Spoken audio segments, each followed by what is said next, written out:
In medieval Japan, this garment, a kimono, was very popular among the chieftains of military clans. Whenever two chieftains of military clans met each other for the first time, they had their hands inside the sleeves of the kimono and bowed to each other.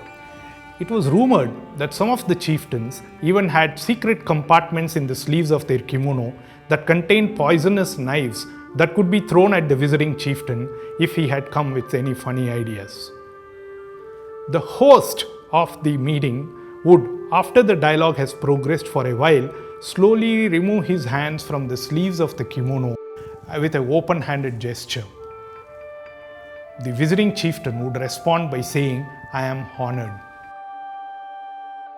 After the dialogue has progressed for some more time, the host would suggest, "Shall we open the kimono?" And the visiting chieftain would now respond saying, "I am privileged." The host and the visiting chieftains then move to the kimono stand and open their kimonos now that they are completely trustworthy of each other. We believe that a lot of us come into our workplaces of the 21st century with our kimonos on. Let me tell you a story. This happened at a large US automotive manufacturer. This is about two foremen who were heading large production teams who were found lacking in leadership skills and in fostering teamwork. One Friday morning, the GM, the general manager of the plant, really ran out of patience and called them over to his cabin and said, "Gentlemen, I think we have done all we could to help you people be good leaders of your teams. It's not working. We've given you advice, we've given you tips, and we've given you training programs. I'm afraid I will have to let you go." He called the security and had them escorted out of the campus. They were sacked unceremoniously. He told them that he will bring their severance paychecks next day to the places where they live. On Saturday morning, the next day, the general manager took the checks and went over to hand them over to the foreman. When he went to the colony where they lived, he ran smack into a huge amount of activity that was going on, with a number of men, women, and children running around all over the place, preparing for a carnival that was going to start later that day. They were putting up balloons, they were putting up stalls, and they were taking a lot of instructions from two gentlemen who were at the center of all this chaos. In fact, nothing there was happening without one of these two gentlemen directing. He was very impressed to see that these two gentlemen, who he had just sacked the previous day, the same two foremen, were at the middle of directing such a large carnival in the community. On Monday morning, when he went back to work, he met his boss and said, "You know what? I think our people have some great skills. I think we are the people who have failed to provide an atmosphere at work for our people to bring their best talents here and do a good job on them." I had a friend in school who had a police inspector for a father. And he used to tell us that whenever his father was in uniform, inspector's uniform, his voice was very different from when he was out of it. In fact, he called it the father voice and the inspector voice. Now, we can all see where this is coming from, and we are very familiar with such attitudes at work. The general manager, by wearing his kimono, failed to see the real talents of his foremen. The foremen, by coming to work with their kimonos on, failed to bring their real talents to work. The police inspector, by putting on his kimono, failed to show love for his family. There is a way to open our kimonos. There is a way for each one of us to take individual responsibilities to open our kimonos and thus contribute to the reduction of toxicity at our workplaces.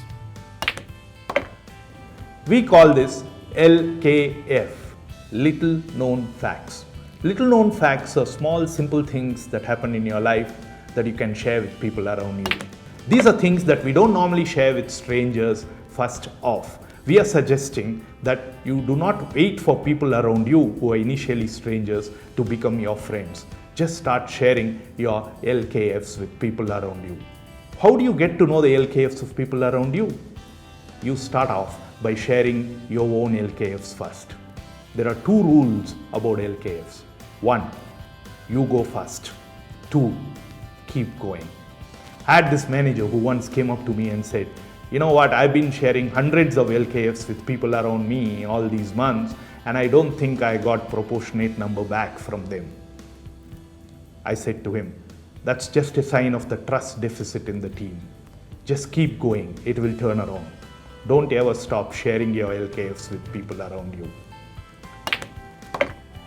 Remember, it's a privilege to have someone sharing their LKFs with you. We must learn to use others' LKFs properly and appropriately. Never quote a person's LKF in public without the permission of that person. LKFs will keep flowing to you from people around you if we learn to use LKFs responsibly. Here's a good example of using LKFs effectively. A manager initiated the process by sharing his LKFs with all his team members. In return, when the team members shared their LKFs, he discovered that his team has a number of hidden talents. For example, one of his team members had played basketball at the university level. Another team member was even today conducting chess camps in his neighborhood. A third set of team members were very passionate about cooking and were coming up with new dishes week after week. Yet another set of people in his team were so good at music that they were part of private bands and making their own songs. After discovering these talents, he decided to organize for a team picnic. Now, people who attended the picnic had a great time playing basketball. And some of them were playing this game for the first time in their life. And most of the team members' children who attended the picnic got to learn chess from one of the experts. The entire food at the picnic were dishes that were whipped up by these people who were very, very good at cooking. And the fourth set of team members did all the entertainment by playing the music that the team thoroughly enjoyed. We as a team in most organizations are always trying to improve the bonding among team members. As you can see, this manager used appreciation and showcasing of the hidden talents of his team members to build team bonding. LKFs are a great method to build team bonding, much more effective than any other methods to do the same. This will ensure that you bring the real you to work and not just another professional act. Oscar Wilde put it best. He said, "Just be yourself, because all other positions are taken." We have our kimonos open, we have revealed our real selves, and we have now motivated people around us to do the same. With a combination of two of us, can we now raise our purpose to a higher level? If so, how do we go about doing this? To know more, watch our video on success versus achievement.